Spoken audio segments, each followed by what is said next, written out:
Hey guys, it's Lauren from the Express Lane, and today I am so excited because we have a very special guest with us, the first person to be a feature in one of our videos. This is Madison. She is one of our employment specialists at our River Falls office, and we are so excited to have you with us here today. Thank you for having me. So let's start off the video. If you could just tell us a little bit about your role at Express, what you do on a day-to-day, how long you've been with the company, I'll hand it over to you. I have been here for almost a year now. I'm coming up on a year this month, so exciting. As Lauren said, I am a employment specialist here, and so my daily job includes finding the next career for people who are looking for work and finding the perfect fit.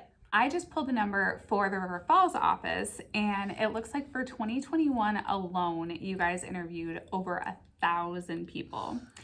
So with that many interviews, I'm guessing that you see a lot of resumes. I look at resumes every day, more than once most of the time. So when it comes to getting resumes from associates and actually pitching those resumes to clients to see if they're interested in bringing that associate on, do clients typically ask to see resumes, or are they okay without seeing resumes? What's your most common experience?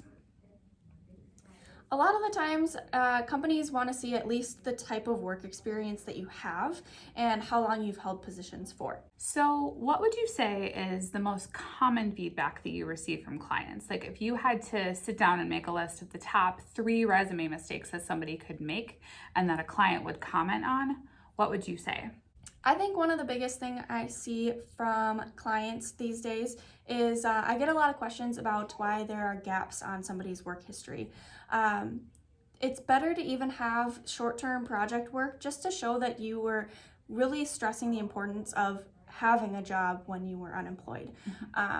Somebody who's actively looking for a job at all times is going to look better than somebody who was not looking for a job or that just wasn't important to them. That shows the company that working is important and it's something that holds value to you. Another mistake that I see a lot of the time is people think that they need to address their resume in chronological order, but in reverse. So they'll put their first job at the top and their most recent job at the bottom. From what I see from clients is they don't want to go searching for your work history. They want to know what you've been up to lately. They don't need to see what you were doing at 15 years old.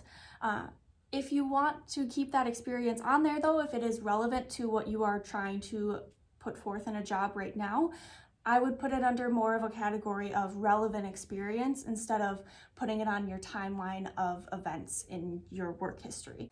I have a great example in even my own life. My first job, I was working at a greenhouse and I was doing some customer service there. So obviously with the position I hold right now, it is a lot of the customer service aspect of things. So it wouldn't normally be something I keep on my resume since it's from so long ago, but since it is relevant experience that I do have, it makes me look like I'm more experienced in the things that I'm trying to get a job for. The third mistake I see a lot of is resumes being too long. Here at Express, we have kind of a one-page rule when it comes to resumes. You want everything to fit on one page. You don't need to be reading an entire chapter book of work experience or skills that you have. People want to see what you have, but they want to see it quickly and they want to know for sure that this is what they want in a candidate. So with too much going on your resume, it can become complicated for somebody to make a decision like that. Now, one of the things that I've heard is that it can sometimes be a good idea to list all of your skills right at the top of a resume rather than listing your skills under each job in reverse chronological order. I guess where's your stance on that? Is that something that's helpful to just immediately point out those skills right away, or is that something that employers prefer to see actually written within the job description for each job that they had? That's a great point. We generate our own resumes here too for people who might not have the time in their lives to make one themselves. And when we auto-generate a resume here, those skills are always put at the top. So that is something that we as Express recognize as something that is important to a resume. And I do get comments from clients as well saying that they really enjoy that aspect of everything too. It's a quick look. If somebody has 2 seconds to look at somebody's work history, that is what they're looking for, is the experience that they have. So to have that detailed list at the top instead of having to go searching for it is always a great idea. So totally switching gears here, what would you say, versus mistakes, what would you say are like the standout things that you hear from clients? Because I've heard the statistic that recruiters only have like 6 or 7 seconds to look at a resume, which is not a lot of time. So in that amount of time, what can associate do to really make an impression on a client and have that kind of standout resume?